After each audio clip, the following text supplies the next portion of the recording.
We'll move on to our next section, which is our feature discussion, which is our future expectations, what we'd like to see or what we expect in 2021. So, yeah, we just look back at 2020. Now, looking forward, is there anything we're expecting in 2021 from the games, from the movie industry?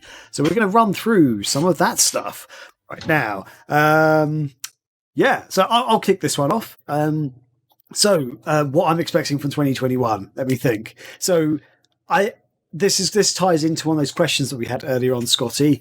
I'm expecting more stuff from the Dreamcast indie scene, and I say that partly because of Arcade Racing Legends that came out. So, Arcade Racing Legends, Dreamcast racer that has been in the making for about a couple of years now, effectively. That's finally released earlier this year, and while it is a flawed game, there are bugs in it.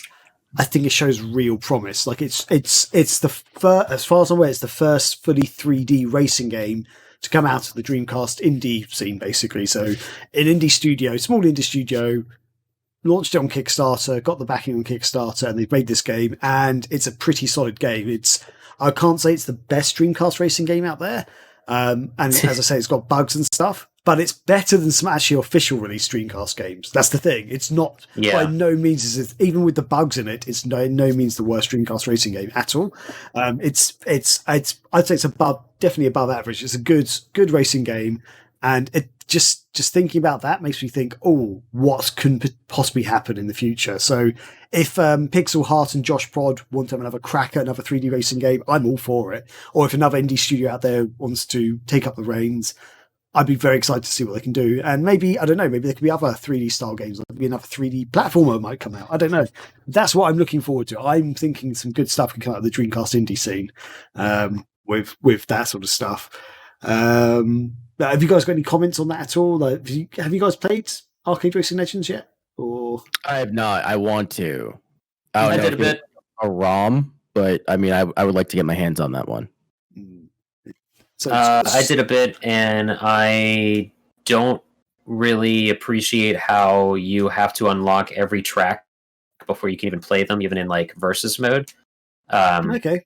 But I appreciate it. It's a weird flip-flop thing with me because you have all the cars from the get-go, but you don't have all the tracks. I sincerely just wish it was the other way around. I prefer to unlock cars and just have all the tracks, you know? The thing about this, which I feel is, I've got a theory as to why that happened, is the actual cars are, if you don't know about it, on Kickstarter, this is for the audience, sorry, on Kickstarter. That makes sense. They had companies were able to sponsor cars. So you had people like PlayAsia, for example, sponsors a car, they got their logo strapped on the car.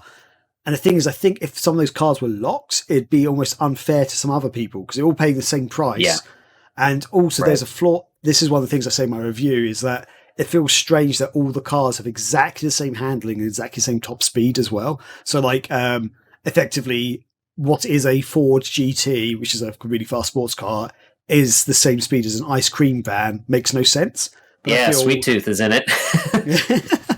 Yeah. So I feel like, but they probably couldn't make one car faster than the other because, hey, I've just paid, $200 or $500, whatever it was. It's quite a lot of money to have my logo plastered on the side of this. Why is this car faster than mine? So I feel like that's a what weird they did. Happy medium. Yeah, I feel like they thought, let's have all the cars available. We'll keep the tracks locked though. So yeah, I feel that's what happened. So maybe if they do another one or another racing game comes out, they should do it the other way around. Maybe sponsor the tracks instead. Have the track sponsored. Yeah, I don't know. I think that could be the other way around. It's hilariously broken as well. If you play as, which is essentially the Sweet Tooth from Twisted Metal is in this game. Even with the most zoomed out camera, you cannot see the whole track over the giant ice cream truck that you're racing as.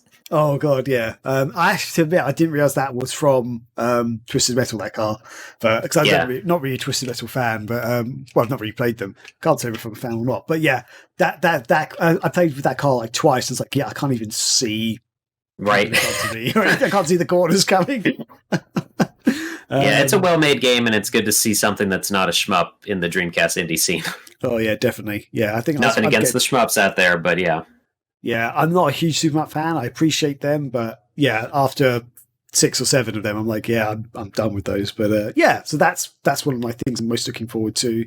Very, very quickly, I'd like to see the new consoles coming back in stock, like Xbox and PS5s, like coming back in stock and not being stupid prices on eBay and stuff. I'd also really want to get my hands on a Poddy Mega without paying an arm and a leg, because I'm very interested in that. That's probably never going to happen, but I'm very interested to play that. And just this is something that I think people have wanted for years to come. But I feel like for some reason, 2020 has been the one year that's really affected me more than anything else.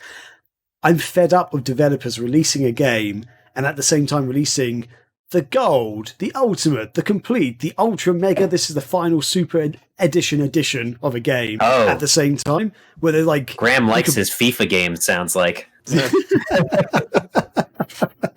it's just there's been a few games I've been buying a lot more digital games this year than any other year. Not just because the shops are shut. I feel like my shelves and stuff are so full up, and I want to collect more retro games. My shelves are basically shut, but I want to collect more retro games and new games, like physically. So I'm just downloading more games, and there's been a few games I've gone to look at, and I'm like on the Xbox store, for example, it'll be like, here's the standard edition, or for like 20 quid more, you can have the gold edition, or for another 20 quid more, you can have the ultimate edition. I'm like, what is the difference between all these editions? Yes, I know they've released DLC, or they're planning to release DLC. Like, here's a season pass for DLC that hasn't come out yet, so you can pay us extra money for stuff that doesn't exist. I'm like, yeah, like back in the days, we released the game, and they were planned to have add-ons, and then you pay for the add-ons, and then they release like the complete edition with all the add-ons that are made, because you know they're there and they're good. And it just annoys me. Like, there was seriously one game I looked at the other day which had 4 or 5 versions of it, and I was like, hell yeah, why? Like, well, it was like £100. I'm like, what? And it's like, this DLC isn't even available yet. It's like, what? Man, sorry, that's just a mini rant of mine. And I mean, usually when you pardon me, when you see like those ultimate editions or a season pass, like the season pass is cheaper than, because the season pass is going to be multiple installments, right? Mm-hmm. So perfect example of this is fighting games. Fighting games will always release base game, season pass. After a year, they release a new version of said fighting game with all the DLC included. You see it in Street Fighter, you saw it in Guilty Gear. It just happens all the time. Usually when you buy into that season pass, you are getting it cheaper than what the individual characters that you unlock or stages that you unlock come with. So, for example, Guilty Gear is another example. The season pass was like $20, $25 for when Sign came out before Rev 2 did. And each character is like $7.99. The game came with like 3 or 4 characters. Plus you had, I think that they had like extra skins also included. And like, had you bought them all individually, it would have cost you like $30, $40. But if you buy the season pass, it's $25. So you're saving by paying ahead. I don't typically mind that, especially coming from fighting games, because fighting games is such a niche genre that they need that extra money because they don't make enough. Nobody really plays fighting games. Like when you talk about shit going on like the big stage, fighting games don't make a lot of money. They have to like fight and claw their way up, and in an environment where you have like, I don't know, The Last of Us Part 2 with like 4 different versions of it coming out on release. What's coming in that packaging with those extra tiers? If it's just like, oh, you get new starter packs that can be unlocked in game, but it looks unique and it's a special skin. No, fuck that. But if you're throwing a fucking statue at me, I got an art book. An art book? I might do an art book. I might do a soundtrack. I don't know. Yeah, so well, that's one thing. For physical games, I can kind of understand when they've got like extra things. Like you've got the game, but you also get a statue or a book or the soundtrack or something with it. Mm-hmm. But all these digital games, it's like you get the season pass. Okay, yes, I understand some of the idea of the season pass is cheaper than buying individual DLC. But half the time, this DLC hasn't been released yet, so you don't always know. Like for fighting games, characters, which like they're characters, they'll be fun to play with. But for some games, they're like adventure games. You have like we've got all these extra missions, and some of the missions are pretty shit. Like or they're really short. It's like that wasn't even worth like the extra money I just paid for this thing. I get what you're saying.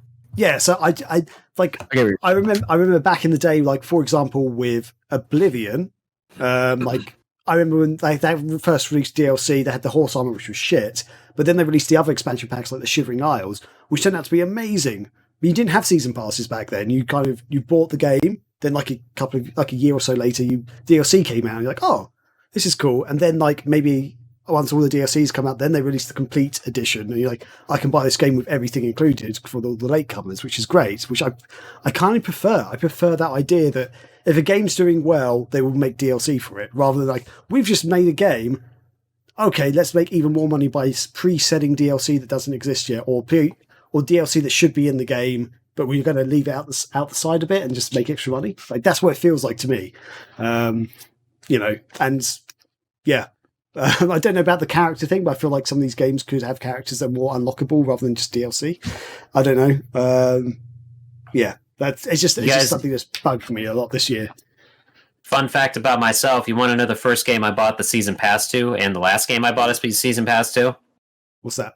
Sure. I bet someone could guess. I bet Corey. I bet you could guess in the chat right now. Tornado Jones is there. They're talking about the DLC and stuff. The first game and last game I ever bought a season pass to, Alien Colonial Marines, bitches. Yeah! Woo! To the point that I forgot that I even bought it, because that was when, like, at GameStop, if you did that, it would give you essentially like the Microsoft points to get this shit. So it would. So I used it for some of it, and god damn, what a disappointment those were. But yeah. One of them was like to quote unquote improve Alien 3, like the ending of Alien 3. Oh, it was like $15 or $20, Corey. Don't worry about it. On the topic, I got my money worth on that dumb game with the collector's edition that I have up there. I get what you're saying, Graham. On the topic of season passes, the last non-fighting game season pass, because I usually think that season passes for fighting games are worth it. But the non-fighting game season pass I got was for Fire Emblem 3 Houses. I bought the season pass. It was like $35. And all it was like 4 extra characters in this hidden house that wasn't even like story driven. It's just like you happen to stumble upon it. You get 4 units. And it's just like, yeah, we're a house, but we're not a house. It's like one of those things where it's just like you can't play a storyline and explore like their own path, because in 3 Houses at the halfway point, whatever house that you choose has their own plot line that you have to go follow and unlock. And this house didn't have that. It was just like, yeah, we're the rejects. Nobody likes to talk to us. Nobody likes to teach us. We've been here for 30 years. That's nuts. Just actually, sorry. There's one thing I was going to say that I was going to add to this, which I didn't get to say, which was that this whole like having lots of multiple versions has stopped me from buying at least 3 games this year, because I've got to it and been like, I don't even know what I want to buy now, because I'm like looking at going, the standard game I think I'd enjoy, but these other 2 versions, I get extra stuff, and then my brain's just like, so the standard version's cheaper, maybe I should go for that. But once if it's really good, the extra stuff's really good, and I'll be missing out, and I'll be paying extra for something I don't want to pay for. I don't know. So yeah, it's actually stopped me from buying 3 games, basically. So they've actually lost money. In fact, I know only one person. They're not going to care that much. If everyone else was like me or thought like me, they'd be losing more money than they're making, these developers and stuff. So yeah, I don't know. This is probably not what the devs want you to hear, but my pro tip for that, and I want to correct myself actually, because I did get another season pass, which was for Resident Evil 7. Was one of the few season passes I was happy about. It was after the game had already been out, and there was like a gold game of the year, whatever fucking version, and the season pass was on sale. But that added stuff that was not even part of the main game. It added like side stories. Oh, they did give away an add-on that was free, which should have been the actual. Huh? A boxing hillbilly? No. The Not a Hero or something, where you play as Chris Redfield, which is, in my opinion, the real ending of Resident Evil 7, which is probably why they gave it away to you for free for purchasers of the game. But there was like a whole additional mode, which was just all puzzles. There's a whole additional mode, which was like a survival mode. And then there was the boxing hillbilly, which was what Chris was talking about, which was a pretty cool side story. Yeah, it was like better than it should have been, that it had any right to be. So if anyone's ever skeptical of the Resident Evil 7 add-on stuff, you don't even need to finish RE7. Grab the season pass stuff because the side stories are really cool. But it was a thing where it like didn't add to the main game, or you could argue that it did and it's required for the main game, but it's not like additional characters or weapons or whatever in the main game. It's its own thing, but it's a season pass. Fuck that term, whatever that means anymore. So yeah. Nice. So I don't know. My overall pro tip was maybe just buy the standard and wait because the season pass is going to go on sale at some point. Yeah. Okay, maybe I'll do that because there's one game I did genuinely want to buy. And I'm like, yeah, cool. There's actually, the chat seems to be lighting up actually about the whole DLC stuff. Red Jaguar says he just doesn't buy DLC. Tornado Jones says make characters hard to unlock to show your skill instead of buying characters. I can agree with that a bit more. Yeah, what else we've got going on? I would argue for and against that, though, but it might just depend on the game itself. Like, I do not own Smash Brothers Ultimate, but I want all the characters. But good lord, at this point, unlocking all those characters would take like a solid week of your life nonstop playing, it feels like almost. Just play story mode. That's the longest part of the whole fucking game. I'm not touching that. It's a lot of fun. I don't care what anyone says. I don't have 80 hours to spend. I have a life. 80 hours. It's maybe 10. It's maybe 10. I used to be good at Smash. I don't know. You're wrong. Not wrong. Like if you go back and like play like Fighters Megamix, for example, the part of the beauty of that game was you had a whole cool roster character list people to play with. Then you unlock all these cool things, and that made the game so much more fun. You're unlocking these people, and then when your mates come around to play, you're like, "Look, I just unlocked a freaking car to play with. Come on!" But nowadays it's like, I'll buy some DLC and play with a car that way, which just doesn't feel. I feel like you're losing some of the essence of the games, especially with fighting games like that. That's a relic of the time. Like I get what you're saying, and I would prefer to unlock more content via, actually playing the game. But the way that I look at it is that, and you can especially see this more in like the 7th generation video games, where they were kind of like doing at the crossroads, where you can have an entire roster of like 30 characters and you can unlock 15 of them, but they're still going to come out with DLC. They still have to make their money. And it's not like it was in the 90s where, fighting games and the arcades were popping and you can go into an arcade and just play whatever fighting game and then bring that experience home on the PlayStation or the Sega Saturn. Like we were getting like 8 different fighting games within a quarter of any given time. Whereas nowadays, you're not seeing that. Like, Arc System Works coming out with a new game is a big fucking deal because there's just not a lot of developers making fighting games. There's maybe 5. You got your 5 big ones, and then everything else is like indie, underground, or just bound to fail. So it's a relic of its time, dude. I don't know. I feel like I disagree slightly on that. I can understand what you're saying, but I kind of feel I disagree. But it's not.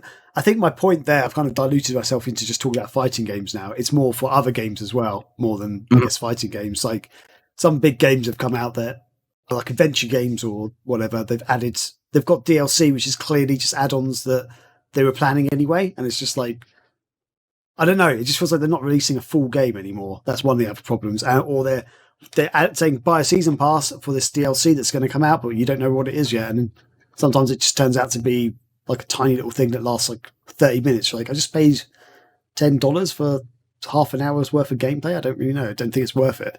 And that I agree with. Like, for example, like I don't buy a whole lot of DLC for games unless I know it's going to be worth it. Like I do some research on the DLC, and the perfect example that I go to is The Witcher 3. When they did, I want to say like Hearts of Stone and then Blood and Wine. Those are like 20-hour games, or like I think the second installment, which was Blood and Wine, that was nearly 30 hours of gameplay. That game was, I think, $20. It was $30 if you got the physical edition that came with like Gwent cards. Like it was really, really cool. So in those cases, then yeah, I'd be all for it. But most major releases, I'm probably just going to wait for the Game of the Year edition. You're going to come out with it. You're big enough to shell out like all the DLC guaranteed at the end of the year and just make one giant GOTY edition. So yeah. And Red Jaguar just made a point, just literally just then saying it's a full game. People just don't seem to think they're getting the whole thing if they find out there's going to be additional content. I think that's the situation I was in, where I was saying this stopped me buying games because I was going to buy the standard game and I was like, oh wait, they've got all this other stuff, but then I'm not sure if that stuff's going to be worth it. So I almost don't want to buy the standard game right now because the full game's going to be released. Which I feel that's, and as you say, Chris, you could hold off to get the complete edition later down the line, but surely developers want you to buy the game when it launches, not wait like a year for the complete edition to come out. So I don't know. Someone will buy it, not me. Yeah, I mean, Tornado Jones says more of the story, focus on the main game, and then announce DLC later. Which that's what I want. That's basically that's my point. I want developers to start doing that more. 2021. Which point went? An example of the dream scenario that happened for me this year. Untitled Goose Game was my game of the year when it came out, and then they announced not only a physical collector's edition, but a goddamn 2-player mode added to that, and I was just like, oh, mind blown. I will buy this game 3 more times, thank you. So they could nice. But they could have done a whole new game with that and just made it 2-player. Instead, they just made the main game 2-player. Okay. And that was DLC for it. That was also free, I think. So I don't know. Join me, Graham, in bucking the whole fucking system and just keep buying Dreamcast indie games. Yeah, let's do that. And with that, I'm going to shut up for a little minute and Anti-Chris, let's move on to you, buddy. What's your predictions, or what do you expect from 2021? So the pandemic has like really shaken the fighting game community and fighting game developers as a whole. Japan has finally learned that delay-based netcode is garbage, and that they realize that in order for them to stay viable in a global market, that they need to change their netcode problem. So we're already seeing it with companies like Arc System Works and Bandai Namco releasing updates to some of their legacy games and even their newer games where they mess with the rollback, or they mess with the netcode and incorporate rollback netcode. For those who don't know, rollback netcode, instead of pretty much recording inputs in gameplay and having each player have to wait for those inputs to hit the server and return back to their game, which causes the lag, they allow free-form movement on both of their parts, and as that data from the other player is being recorded in real time, you're still able to freely move around, throw out like your Hadoukens, your Tatsus, your Shoryukens, and not worry about the lag screwing up and eating your inputs, which is very, very important because we don't have offline play anymore. We're not going to have offline play for a while. We haven't had many offline tournaments. I want to say that there was maybe like 1 or 2, and that was in Thailand or some other like Southeast Asian country where they locked up and got rid of COVID for a while. So rollback netcode is going to be more prevalent in games. I'm hoping that they start going back to some of the games that are currently available. Like I know that they did an update to Tekken 7. I'd like to see the same thing go for DBFZ. I'd like to see the same thing go for Soul Calibur 6. Street Fighter 5 tried incorporating netcode this past year. It did not do well. The fan community had to go in there and unfuck it. Arc System Works went back to Guilty Gear Accent Core plus R, and they put rollback netcode in there. So I'm hoping that maybe they'll have some legacy support for Xrd, Rev 2, or like they already announced that Strive is going to have rollback. And those were some of the big things that they were talking about with the Japan Fighting Game Publisher Conference that happened over the summer. Like rollback netcode was just like, okay, we need to fix this because we don't know when we're going to get out of it. I'd love to see what this Polymega is about. Me and Powell bought it back in like February of 2019. It was supposed to come out in November, and ends up getting pushed back to, I believe they said February. We're supposed to be getting it because of some sort of shipping issue that they had with Walmart, where Walmart breached their contract with them and they weren't able to ship it, which is complete bullshit. I'm not buying it whatsoever. I know it exists. Some weird shit, like shady stuff going on. It's I don't know what to believe. Something. It's always something with them. And like I got like the complete set that they have. So I'm getting like the Poly Mega, which if you don't know what the Poly Mega is, it's not every single, it's all of the disc-based games. We're talking Sega CD, we're talking Neo Geo CD, PlayStation, Sega Saturn. I want to say PC Engine CD. So I know that there's those 5, and then there are cartridge add-ons like Genesis, Super Nintendo, NES, and I believe there's like one other one. I believe it's I think it's PC Engine as well. No, Super Nintendo, I already said. Yeah, but it does do PC Engine. It does PC Engine. So we're getting those 4 cartridge-based add-ons. I would like to see support for like Neo Geo Pocket Color or some other shit that I don't readily have available to stream. But I'd love to see how it goes. I know it exists. I know like certain influencers have gotten it, like Modern Vintage Gamer and Metal Jesus, and they were just like, it's legit. It's seriously like legit. The compatibility issues that the Polymega has are very minimal, and when they do run into them, it they can just patch it out. So I'm excited to finally play some Saturn in fucking HDMI. That's my biggest thing.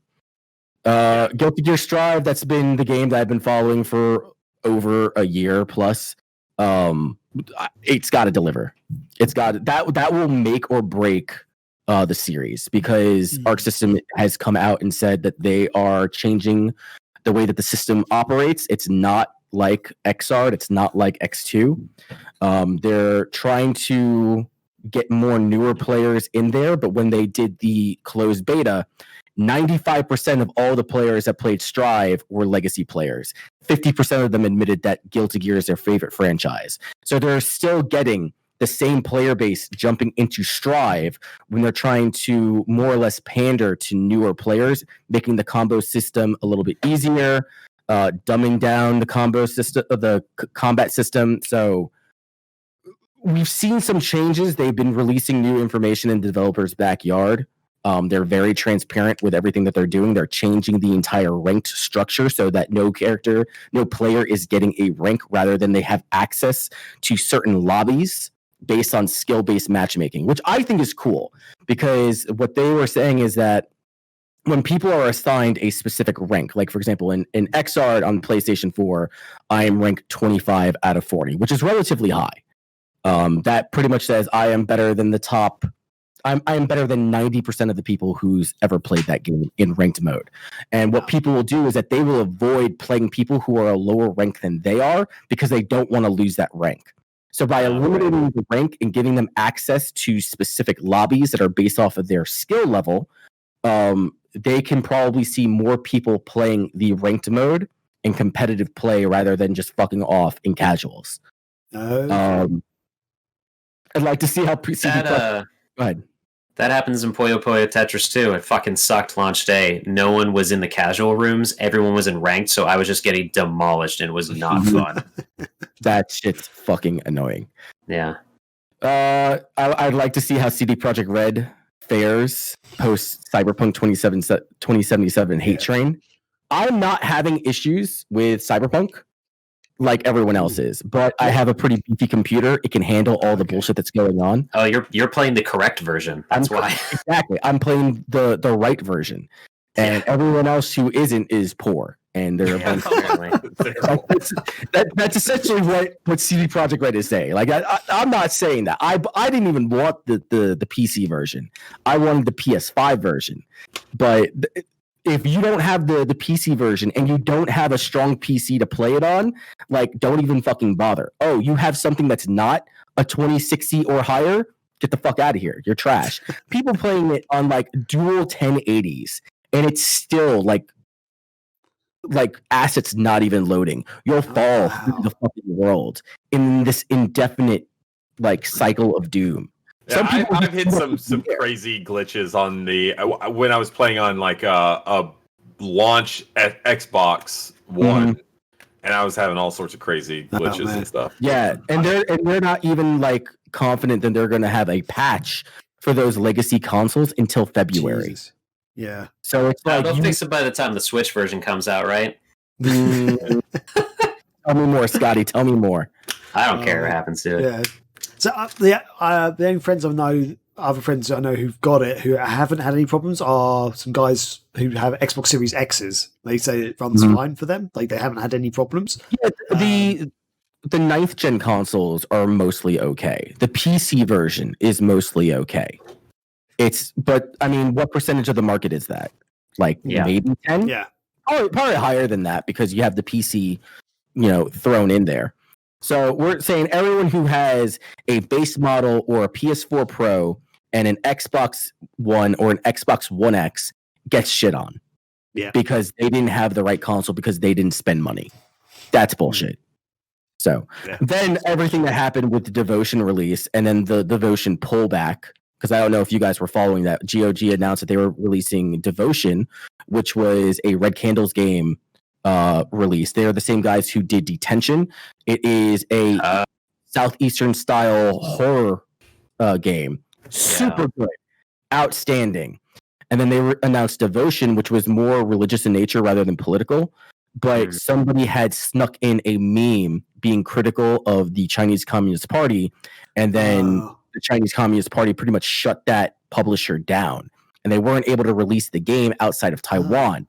Well, GOG a couple weeks ago announced that they were going to release the English version on their platform. And then the Chinese Communist Party came in, their fans very, very critical of it because apparently it's mean to China. And then they backpedaled that. So there's just a lot of things going on with CD Projekt because they own GOG and they also do the development type bullshit. So they own GOG? Yeah, they own GOG.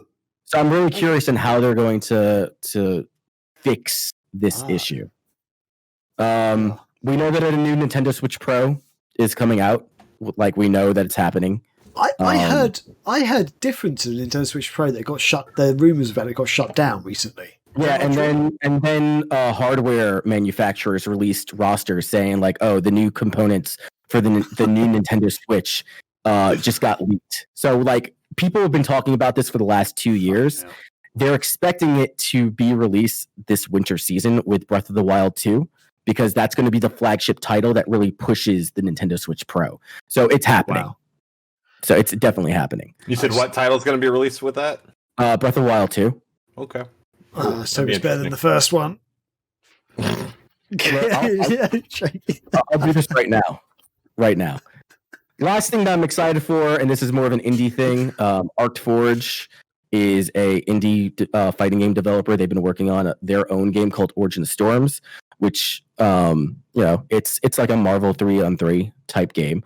But as a fan hype building thing, like almost like a marketing ploy, they developed a game called Sonic Smackdown, which is like a super high end. Not I want to say high end, but it's like everything that we wanted from a Sonic the Hedgehog fighting game, if you ever wanted one outside of Sonic the Fighters, is there. It's Marvel stuff. It's like a mix between Marvel and BlazBlue and Guilty Gear, and it's very fast paced.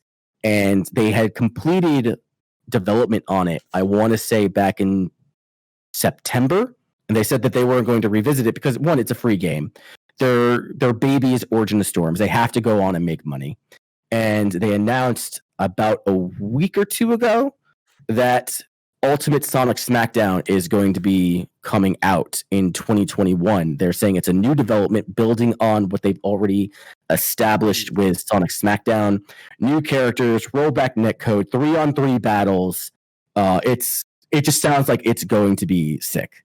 And if you haven't checked it out, you guys should definitely check out the itch.to site where you can get that shit for free because it is. Sonic will save us in 2021. Sonic will save us in 2021. I feel Sonic saved 2020, didn't he? With the Sonic Hedgehog movie. Yes. No. Yes. They did. That's a link. Nice. Oh, cool. Yeah. So yeah, cool. We can put that. We can put that in the video and audio comments. Brilliant. Scotty, your future predictions or whatever for 2021, if you have any. Yeah. A lot of mine's been said, so I'll be quick. Mainly the Polymega. I just wanted to release so that they can make up for all the bullcrap they've been through. And a lot of people want to say, shut up and release it. That's easier said than done. And they need to just sell it through their goddamn site at this point, in my opinion. But hey, I don't know how easy that is. Whatever. I just want it out. I want to be able to buy it. I want to be able to play it. I want to be able to stop filling my shelves up with shit and maybe have it all in a box. Let's have the 2021 year, the Polymega. And also kind of to also latch on to what other people have said already, it would be cool if the next generation of consoles would get their footing, because the launch was the most lukewarm thing we've seen in quite some time in video game history. I don't even like I was so happy with my Christmas haul, and it was the year that a new generation of consoles launched, and I didn't even get one. So what does that say about? Well, that might say something about me, but that also says something about, I feel like, the launch. I think some of it too is like, I don't know if we've ever had a launch of a new generation of consoles where it seemed like the games were just so seamless between each console. Like, you get, for the most part, you get the same experience on one system than the next. I don't know about the PS5 UI, how different it is to the PS4, but with the Xbox, because we have a Series S, we got one for the kids for Christmas. I didn't mention that at the top of the show, so we have one of those, which is cool.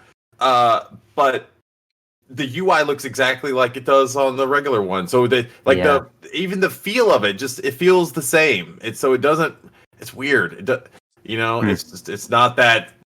There's not that wow factor, I guess, that you get with the in past iterations. Maybe need that new splash screen and that new layout, I guess. I feel like the console sellers, so to say. I can't really comment on about the Series S or Series X because I don't know if there was any like exclusives to come out for that.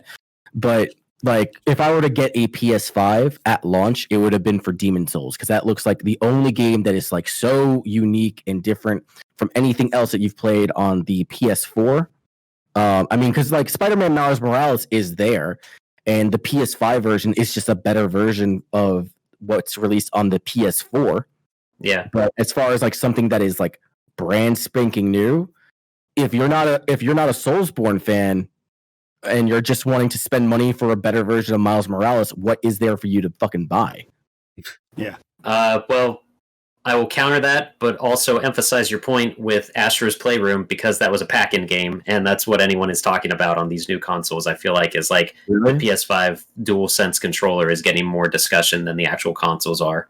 Because that is like if there was a Wii Sports to showcase what a new system can do, I guess right now it's Astro's Playroom with the DualSense controller and how the rumble in that works.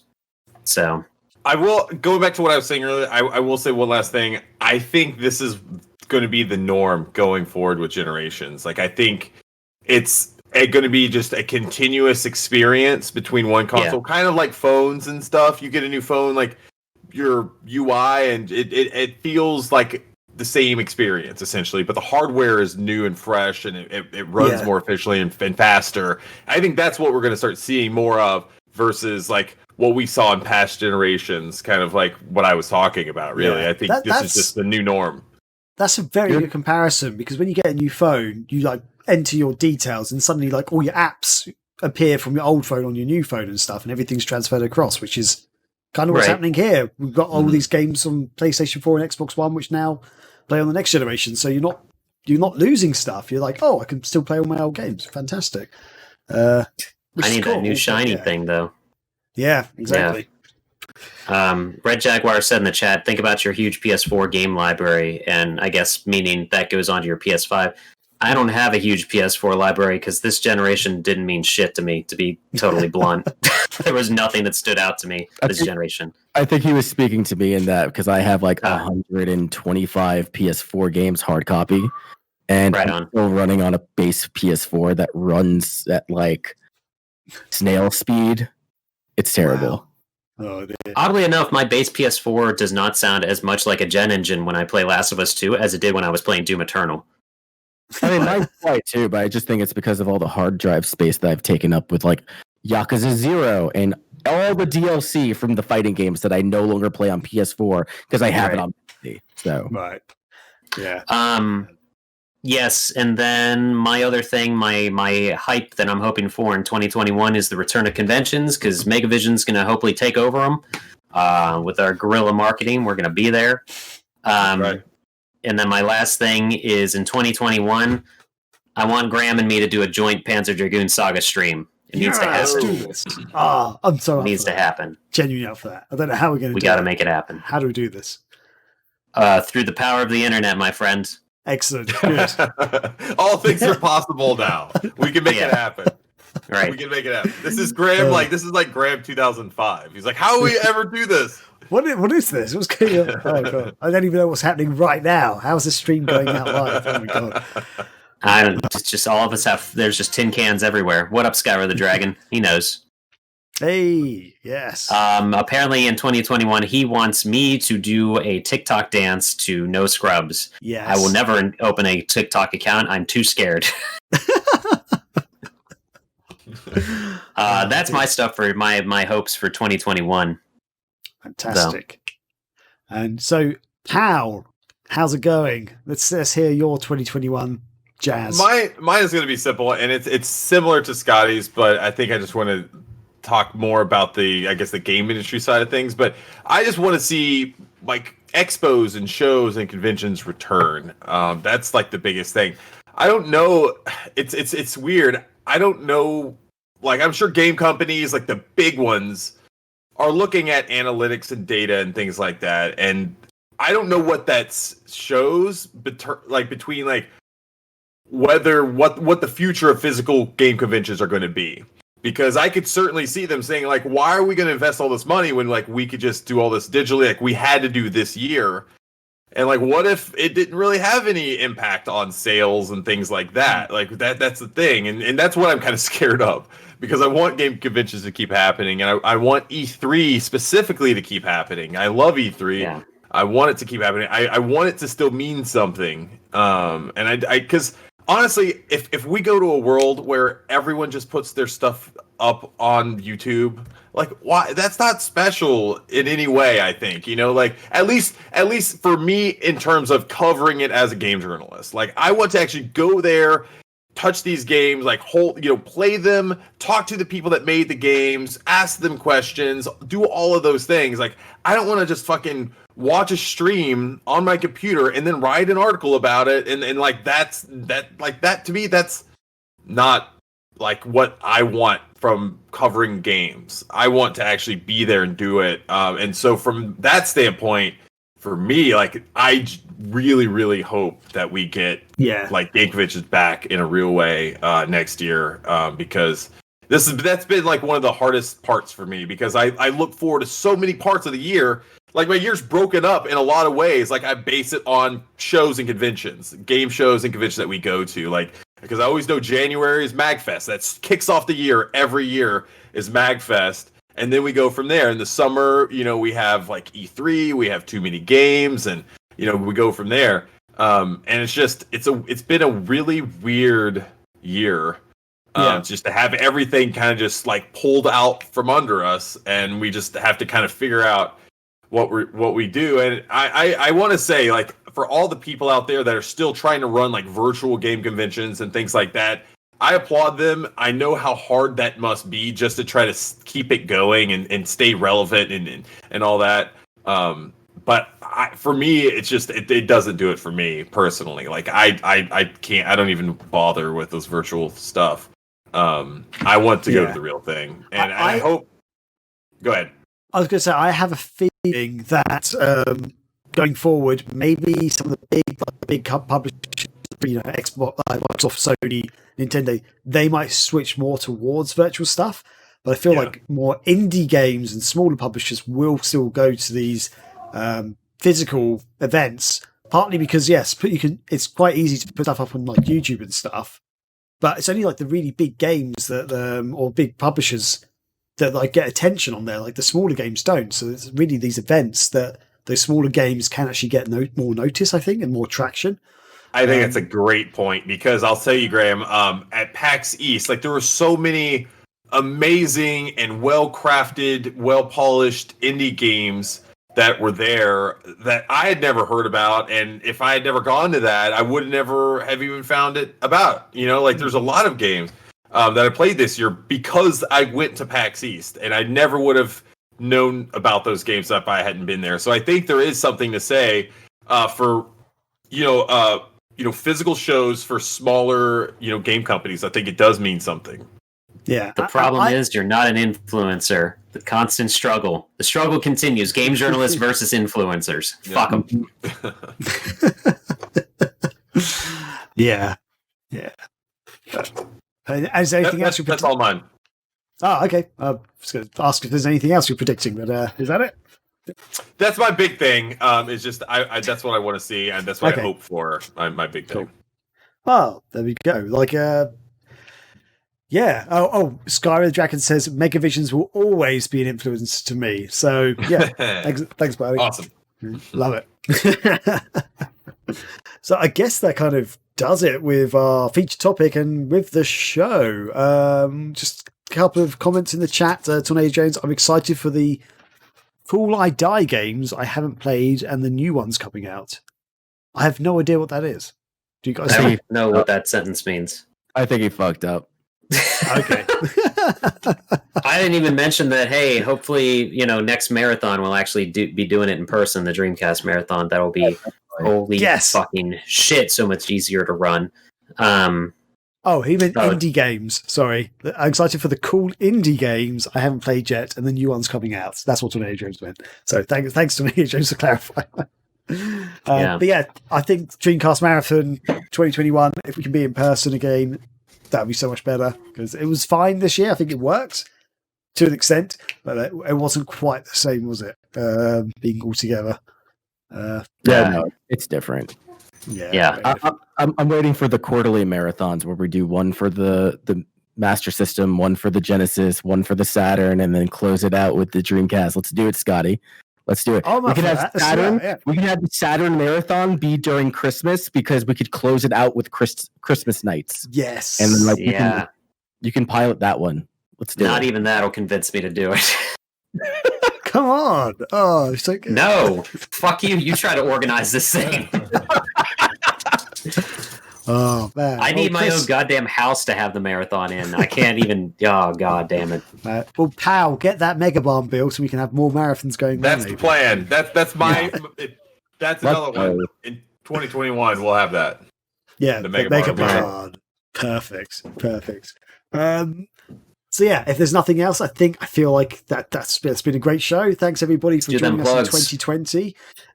Yes, do we have any? Actually, let's start with Anti-Chris. Anti-Chris, have you got any announcements or anything from your side at all? Anything with Scrubburst or anything happening? I work for you guys. You've got your own shit going on as well. Come on, dude. No, I mean, I'm still working on my Sonic tier list, so that's a weekly occurrence. Every Monday we play a new Sonic game, and see whereabout we put that sucker. Last week we did Sonic Riders Zero Gravity. That was a fucking dumpster fire. Oh, really? Great game. Yeah. Oh, Jesus Christ, Graham. Welcome to podcasting with Graham. Yeah, I enjoyed it. I genuinely, not unironically, I enjoyed that game. Not amazing, but I enjoyed it. I had fun. Zero Gravity. Yeah, Zero Gravity. I don't know what's fucking wrong with you. I can't save you. We're still making our way through Elemental Gimmick Gear. We're at the tail end. I'm at a really difficult boss where I have to fight the giant battle dress boss. That's relatively challenging. Mm-hmm. And then every Friday we're playing some sort of fighting game with my community. So that's always going to be a thing. Scrubverse podcast wise, we've got some changes coming on very, very soon, which we are excited to announce when that is ready. But all in all, that's what I do. So nice. I'm on Megavisions. I play Phantasy Star 4 right now, and then after that, we're probably going to do Phantasy Star 3. Excellent, brilliant. And Scotty or Chris or Pal, do we have any updates for the site or magazine? I'll go last. Okay, Pal. Nothing that I want to announce right now. We have some big stuff coming up that we'll be announcing probably this next week, but nothing I'm ready to announce just yet. Nice. And Scotty Mo. Yeah, we've got the stream schedule coming up. Anti sort of hopped into that a little bit, but basically Monday, Tuesday, maybe if work doesn't destroy me this week, I'll be streaming.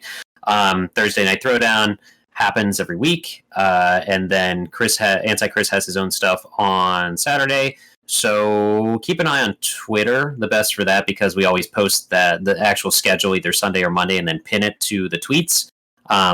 So that you can see what we're doing. And I want to say that I hope that in 2020, with all the bullshit that was going on, that the podcast and streams maybe helped people get through it. We try to bring light to this bullshit, despite how cynical I can be and others might be. We hope that this distracted you a little bit with our streams and with our podcasts. So we're going to keep doing that into 21, whatever year is happening next. Does anybody have anything to add to that? Not really, just as always, keep any questions or comments, feedback coming in about the show. We are making this into an ever-evolving sort of thing, so obviously we didn't start off going live, but we are now live. We're hoping to keep going live in 2021, but yeah, we're always looking for new ideas, or just tweaking it, making it better, making it something that you guys will enjoy.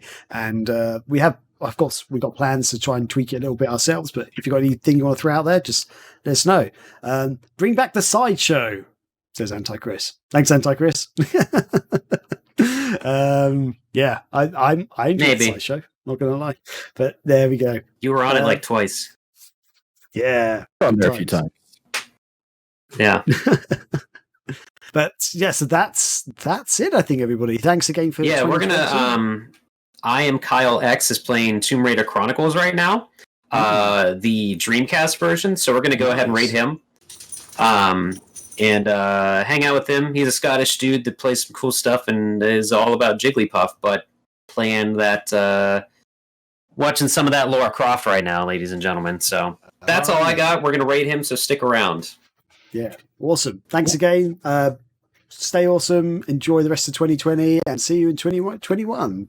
Be excellent to each other. Did I hit the button? I think I hit it. The alert's not coming up on my screen, so let's hope that it works. Nope, it's done. It's rating. Thank you, everybody. Have a good Sunday or whatever it is to you. Now I look like a man-child.